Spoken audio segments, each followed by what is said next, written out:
En un pequeño pueblo de la Sierra de Madrid, donde el aroma a café recién hecho se mezcla con el bullicio de las calles empedradas, comenzaba una historia que haría temblar hasta al más pintado. Tomás Álvarez, un ingeniero informático de 37 años, se sentó nervioso en aquella fría sala de ecografías mientras la gelatina del ultrasonido le ponía los pelos de punta. No tanto por el frío, sino por la mirada que el doctor Morales dirigió hacia él cuando apareció en la pantalla. Tomás había acompañado a su esposa, Jessica Fernández, una influencer fitness embarazada de 7 meses, a su cita rutinaria.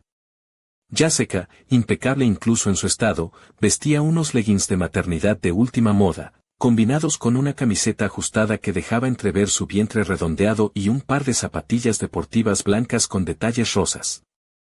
Su melena rubia, cuidadosamente peinada, brillaba bajo la luz fluorescente, y sus uñas perfectamente esmaltadas en un rojo pasión contrastaban con la pulsera de actividad que llevaba en la muñeca izquierda. ¿Está todo bien, doctor?, preguntó Tomás, notando cómo el médico se ponía incómodo, jugueteando con su fonendo como si fuera a estallar en 1000 pedazos. El doctor Morales, un hombre serio con gafas redondas y cabello canoso, miró primero a Jessica, luego a Tomás, y finalmente a la pantalla. Señor Álvarez, necesito un momento para explicarle algo que cambiará todo. Jessica arqueó las cejas, perfectamente maquilladas y definidas, y se levantó con gracia, ajustando la camiseta que se había deslizado un poco, dejando entrever una piel tersa y ligeramente bronceada. Antes de salir, lanzó a Tomás una mirada que casi podía congelar el aire de la habitación. No tardes, Tomás. Tengo una sesión con Carlos a las 4 y no me gusta que me hagan esperar. Tomás se quedó solo con el doctor, que finalmente le mostró la imagen, 2 pequeños seres flotando en la pantalla, diminutos, como 2 lunas en órbita. ¿Gemelos?, preguntó Tomás, incapaz de ocultar la sorpresa. Sí, pero hay algo más. Uno de estos bebés no es biológicamente suyo. Las palabras retumbaron en la cabeza de Tomás como un martillo pilón. El doctor explicó que se trataba de un caso muy raro y poco común llamado superfecundación heteroparental, cuando una mujer queda embarazada de gemelos de padres diferentes. Tomás parpadeó, intentando procesar el golpe. ¿Ya sé qué sabe?, preguntó con voz temblorosa. No, y probablemente no lo note. Pero usted sí debe saberlo. El corazón de Tomás latía con fuerza mientras recordaba las noches en que Jessica se quedaba horas enviando mensajes, las sesiones de entrenamiento con Carlos, su entrenador personal, que parecía estar demasiado cerca últimamente. Jessica siempre había sido atractiva, con un porte elegante y seguro. Aquella tarde llevaba una sudadera rosa palo que abrazaba sus curvas, con pantalones de chándal que moldeaban sus piernas torneadas y un collar delicado que descansaba justo en su clavícula, un pequeño detalle que Tomás recordaba con nostalgia. Salió del hospital con una mezcla de rabia, tristeza y confusión. En su móvil, un mensaje de su amigo Ricardo le ofrecía una cerveza. Parece que la necesitas, decía. Tomás no sabía si era para ahogar penas o para armarse de valor, pero en el fondo, sabía que su mundo estaba a punto de derrumbarse. Y aún no había visto nada, la historia acababa de empezar. La tarde caía sobre el barrio de Chamberí cuando Tomás aparcó frente al gimnasio donde Jessica tenía su entrenamiento habitual con Carlos. Desde el coche, observó cómo ella cruzaba el umbral con esa mezcla de seguridad y coquetería que siempre había tenido, pero ahora parecía una actriz que dominaba un papel muy distinto al que él creía conocer. Jessica llevaba unos leggings negros de licra que ceñían sus muslos con precisión quirúrgica y una camiseta sin mangas blanca que dejaba al descubierto unos brazos firmes y dorados por el sol. Su melena rubia, recogida en una coleta alta, dejaba al descubierto el cuello largo y elegante, adornado con un pequeño pendiente de aro dorado. Sus zapatillas deportivas, impecables, parecían diseñadas para correr maratones y conquistar miradas. Había una sensualidad sutil en cada movimiento, una seguridad que Tomás había visto desaparecer meses atrás. Carlos, el entrenador, era un hombre alto, de complexión atlética, con una sonrisa que parecía ensayada para cada ocasión. Vestía una camiseta ajustada que resaltaba sus bíceps y unos pantalones deportivos que dejaban entrever unas piernas musculosas. Su presencia era dominante, casi intimidante. Cuando Jessica llegó, Carlos la recibió con un abrazo que parecía más que profesional. Tomás se quedó en el coche, viendo la escena a través del cristal, sintiéndose un intruso en su propia vida. Su teléfono vibró, un mensaje de Sasha, la mejor amiga de Jessica. Chica, estás radiante últimamente. Carlos te tiene loca, ¿eh? El mensaje no era para él, pero había llegado a su móvil por error o quizá por destino. Tomás sintió que el frío se extendía desde su pecho hasta las puntas de los dedos, decidió entrar al gimnasio. Desde la puerta, vio cómo Jessica y Carlos interactuaban con una complicidad que iba mucho más allá de las repeticiones y las series de flexiones. La luz tenue del gimnasio iluminaba sus cuerpos en movimiento, haciendo que cada gota de sudor brillara como un secreto compartido. Tomás se acercó, y al verlo, Jessica frunció el ceño, dejando escapar un suspiro que parecía contener un mundo de reproches silenciosos. ¿Qué haces aquí?, preguntó ella, con voz firme, pero sin perder ese tono de diva que siempre manejaba con precisión. Pasaba por aquí, mintió él, intentando no parecer demasiado afectado. Quería ver cómo te va el entrenamiento. Carlos se cruzó de brazos y esbozó una sonrisa que no llegaba a sus ojos. Jessica está mejor que nunca, dijo con un tono que mezclaba orgullo y desafío. Jessica se acercó a Tomás, rozando su brazo con la mano, un gesto que antes le habría parecido tierno, ahora resultaba extraño, casi provocador. Tomás, deberías relajarte un poco, susurró con una sonrisa ladina. No todo en la vida es trabajar y preocuparse. Tomás tragó saliva, sintiendo que su mundo se desmoronaba, pero con una determinación que él mismo no sabía de dónde venía. Necesitamos hablar, dijo, con voz grave. Jessica lo miró fijamente, y en sus ojos se reflejaba la mezcla de cansancio, desafío y una pizca de culpa que ella intentaba ocultar. Cuando acabes con Carlos, hablamos, respondió. Antes de girar sobre sus talones y adentrarse en la sala de pesas, Tomás se quedó solo, con el eco de sus pasos resonando en sus oídos, y una certeza helada. La verdadera batalla apenas comenzaba. Mientras tanto, en un rincón oscuro del gimnasio, alguien observaba la escena con una sonrisa enigmática, sabiendo que cada movimiento de aquel tablero de ajedrez estaba a punto de desencadenar una tormenta que ni siquiera ellos imaginaban. Y en la noche, bajo el manto silencioso de Madrid, un mensaje anónimo apareció en el móvil de Tomás. No todo es lo que parece. Hay más en juego de lo que imaginas. El misterio crecía, y con él, la tensión que haría que nada volviera a ser igual. La madrugada en el barrio de Malasaña era un lienzo de luces tenues y sombras alargadas cuando Tomás llegó a su apartamento, una vivienda moderna de techos altos y paredes blancas donde cada detalle reflejaba los años de esfuerzo y rutina compartida con Jessica. Pero aquella noche, el silencio que lo recibió era pesado, casi insoportable. Dejó caer la chaqueta sobre el respaldo de una silla y se acercó al ordenador portátil que Jessica había dejado abierto sobre la mesa del salón. La pantalla mostraba su correo electrónico, repleto de mensajes de colaboraciones con marcas deportivas, planes de entrenamientos y dietas para sus miles de seguidores. Sin embargo, fue una carpeta oculta la que despertó la tormenta en su interior. Allí, entre conversaciones privadas, encontró un hilo de mensajes con alguien llamado Hrain. Los textos eran una mezcla de frases cargadas de deseo y promesas secretas, una traición cuidadosamente tejida en palabras. Estoy deseando nuestra sesión privada mañana. Tomás estará trabajando hasta tarde. Te cuidaré bien, cariño. Todo tuyo, decía uno de los mensajes. Tomás sintió que el suelo desaparecía bajo sus pies. Durante meses había vivido una mentira envuelta en sonrisas falsas y entrenamientos interminables. El amor que creía tener se desvanecía entre líneas de texto y fotos prohibidas. Su teléfono vibró. Era Jessica. Cariño, ¿puedes cerrar el portátil? No quiero que la pantalla se queme, dijo ella, con voz dulce pero fría. Voy a llegar muy tarde esta noche.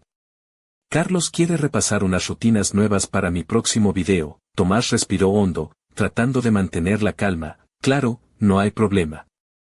Que te vaya bien con las rutinas. Colgó y se quedó mirando la pantalla, donde la verdad brillaba con una crueldad implacable. Al día siguiente, siguiendo el consejo del doctor Morales, Tomás fue a ver a la abogada Clara Moreno, una mujer de mirada afilada y palabras directas, con un despacho elegante en el centro de Madrid. Clara repasó las pruebas con profesionalismo y sin un atisbo de compasión. Señor Álvarez, este caso es de los más evidentes que he visto en años. Infidelidad documentada, embarazo múltiple con diferente paternidad. Tiene una posición muy sólida para el divorcio y la custodia. Tomás asintió, la mezcla de rabia y alivio era extraña, pero bienvenida. Esa misma tarde, decidió enfrentarse a la realidad. Volvió al gimnasio y encontró a Jessica con Carlos, más cerca que nunca, compartiendo risas y miradas cómplices. Al verlo, Jessica frunció el ceño, como si él fuera un intruso en un mundo que ya no le pertenecía. «Tomás, ¿qué haces aquí?», preguntó ella, con una mezcla de sorpresa y desdén. «Necesito hablar contigo», respondió él, con voz firme. «¿Sobre los bebés?». «Sobre nosotros», Jessica suspiró, miró a Carlos y luego volvió a él con una sonrisa irónica. «Ahora no. Tengo cosas que hacer. Pero pronto, sí, hablaremos». Mucho que hablar. Mientras salía, Tomás sintió un escalofrío recorrer su espalda.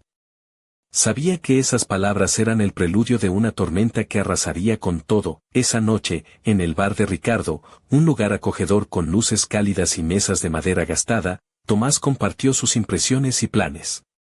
«La voy a dejar», dijo con determinación. «Pero no sin luchar. Esto no termina aquí». Ricardo, con su barba canosa y sonrisa socarrona, le sirvió un whisky doble y le guiñó un ojo. «Recuerda, Tomás, la venganza es un plato que se sirve frío, pero también con estilo. No te precipites». Mientras la ciudad dormía, Tomás comenzó a trazar un plan que no solo pondría fin a su pesadilla, sino que también revelaría secretos que nadie esperaba. Pero lo que no sabía era que alguien más estaba observando, moviendo piezas en las sombras, preparado para hacer que su batalla fuera mucho más peligrosa, y en su móvil, un nuevo mensaje: «¿Crees que lo peor ya pasó? Te equivocas. Esto solo acaba de empezar». El sol despuntaba tímidamente sobre las calles estrechas de Lavapiés cuando Tomás, con el ceño fruncido y una mezcla de cansancio y determinación, entró en la cafetería donde había quedado con Clara Moreno, su abogada. Ella lo esperaba con una carpeta llena de documentos y una taza de café humeante, vestida con un traje sastre gris que realzaba su porte serio y profesional. Su cabello castaño oscuro estaba recogido en un moño impecable, y un par de gafas de montura fina descansaban sobre su nariz, dándole un aire de autoridad inquebrantable. «Tomás, los papeles para iniciar el proceso de divorcio están listos», dijo Clara mientras le entregaba una carpeta. «Pero hay algo más. He estado revisando los mensajes y las fotografías que me trajiste, y creo que podemos usar todo esto para negociar un acuerdo más favorable». Tomás tomó la carpeta, sintiendo el peso no solo del papel, sino de toda la verdad que contenía. Mientras hojeaba los documentos, pensó en Jessica, en sus curvas delineadas por las prendas deportivas de diseño, en su piel tersa y en la manera en que solía mirarlo antes de que todo empezara a desmoronarse. «¿Y los bebés?», preguntó con voz queda. «¿Qué pasa con ellos?». Clara suspiró, apoyando las manos sobre la mesa. «Uno es tuyo, eso está claro. Pero el otro, la custodia y la manutención serán complicadas. Hablaremos con el tribunal para proteger tus derechos». Después de la reunión, Tomás decidió pasar por el gimnasio. Allí encontró a Jessica en plena sesión con Carlos. Ella llevaba unos leggings gris oscuro que abrazaban sus piernas como una segunda piel, y una camiseta deportiva sin mangas que dejaba entrever un tatuaje pequeño y delicado en su hombro derecho. Su rostro, maquillado sutilmente, mostraba una expresión altiva, casi desafiante. Carlos, con su camiseta ajustada y pantalones cortos deportivos, no soltaba a Jessica ni un segundo, sus manos rozando a veces su cintura mientras le corregía la postura. Al ver a Tomás, Jessica dejó caer la toalla con un movimiento dramático y se acercó a él, con una media sonrisa que parecía decir: «¿A qué vienes ahora?». «Tomás, ¿otra vez aquí?», dijo con tono sarcástico. «Pensé que habías entendido que esto no era asunto tuyo». «Lo es», respondió él. «Tenemos que hablar». «Ya no podemos seguir así», Carlos intervino con una sonrisa forzada. «Tranquilos, que esto no se va a poner feo. Jessica está haciendo progresos, y eso es lo que importa». Jessica miró a Carlos, luego a Tomás, y con una risa corta y sin alegría le susurró al oído: «No sabes lo que se te viene encima, cariño». Tomás sintió un nudo en la garganta, pero también una chispa de rabia encendida. Aquella mujer que había amado se había convertido en una desconocida que jugaba con fuego sin importarle las consecuencias. Esa noche, en el bar de Ricardo, Tomás repasaba los mensajes y las fotos que habían salido a la luz. La complicidad, las caricias, las promesas rotas. Pero también había otra cosa, algo que no encajaba del todo, mensajes que parecían manipulados, conversaciones que no recordaba haber visto. ¿Crees que alguien está jugando contigo?, preguntó Ricardo mientras le servía una copa. Porque esto huele a trampa, Tomás asintió, consciente de que la batalla legal no sería lo único que tendría que enfrentar. En las sombras, alguien movía los hilos, dispuesto a hacer que todo explotara de la peor manera posible, y justo cuando la noche parecía cerrar su telón, su móvil vibró con un nuevo mensaje: no confíes en nadie. La verdad es solo el principio del infierno, el juego apenas había comenzado. El reloj marcaba la medianoche cuando Tomás se encontró frente a la fachada de un pequeño y discreto bar en el barrio de Lavapiés, un lugar que parecía sacado de otra época, con luces cálidas que apenas se colaban entre las cortinas de terciopelo rojo. Allí esperaba Ricardo, con su habitual sonrisa socarrona y un vaso de whisky en la mano, como si supiera que aquella noche no sería una más. ¿Has pensado en quién podría estar detrás de todo esto?, preguntó Ricardo, apoyándose en la barra mientras servía otra ronda. Tomás negó con la cabeza, frotándose la frente cansada. No tengo ni idea. Pero alguien quiere hundirme, y no solo a mí. Jessica, Carlos, incluso Sasha, todos parecen piezas de un juego mucho más grande. Ricardo asintió, bajando la voz. Hay cosas que no se ven a simple vista. A veces, la traición no viene solo de la pareja, sino de los que están más cerca de lo que imaginas. Tomás recordó las últimas semanas, las miradas esquivas, los mensajes anónimos, la filtración de las conversaciones más íntimas. Todo apuntaba a una red de mentiras tejida con habilidad. De repente, su móvil vibró. Un mensaje sin remitente apareció en la pantalla. Nos vemos mañana a las 10 en el Parque del Retiro. Trae todo lo que tengas. La verdad debe salir a la luz. La curiosidad y el miedo se mezclaron en su pecho. ¿Quién podía ser aquel misterioso mensajero? ¿Un aliado o un enemigo disfrazado? A la mañana siguiente, con la luz suave del otoño iluminando las hojas doradas del retiro, Tomás llegó puntual al punto de encuentro. Allí, entre los árboles, apareció una figura conocida, Sasha, la mejor amiga de Jessica, con el rostro serio y una carpeta en las manos. Tomás, dijo ella con voz baja. He guardado cosas que nadie sabe. Conversaciones, grabaciones, incluso pruebas de que alguien ha estado manipulando a todos. Él la miró, desconfiado pero esperanzado. ¿Por qué ahora? ¿Por qué decírmelo a mí? Sasha suspiró, apartando un mechón de cabello oscuro de su rostro. Porque me cansé de ser la sombra. Porque esto nos está destruyendo a todos. Y porque hay algo más grande detrás de todo esto. Algo que ni siquiera tú imaginas. Mientras ella le entregaba la carpeta, Tomás sintió que la trama se espesaba, que la red de engaño se extendía mucho más allá de su matrimonio roto y sus bebés con dos padres distintos. Justo cuando levantaba la vista para hacerle una pregunta, un ruido seco resonó entre los arbustos. Una sombra se movió rápidamente y, antes de que pudiera reaccionar, un destello cegador iluminó el parque. Tomás cayó al suelo, el mundo girando a su alrededor, mientras una voz susurraba en la oscuridad: esto es solo el principio, Álvarez. No sabes en qué te has metido. Y en ese instante, el misterio se volvió peligroso, anunciando que la verdad no solo rompería familias, sino que podría costar vidas.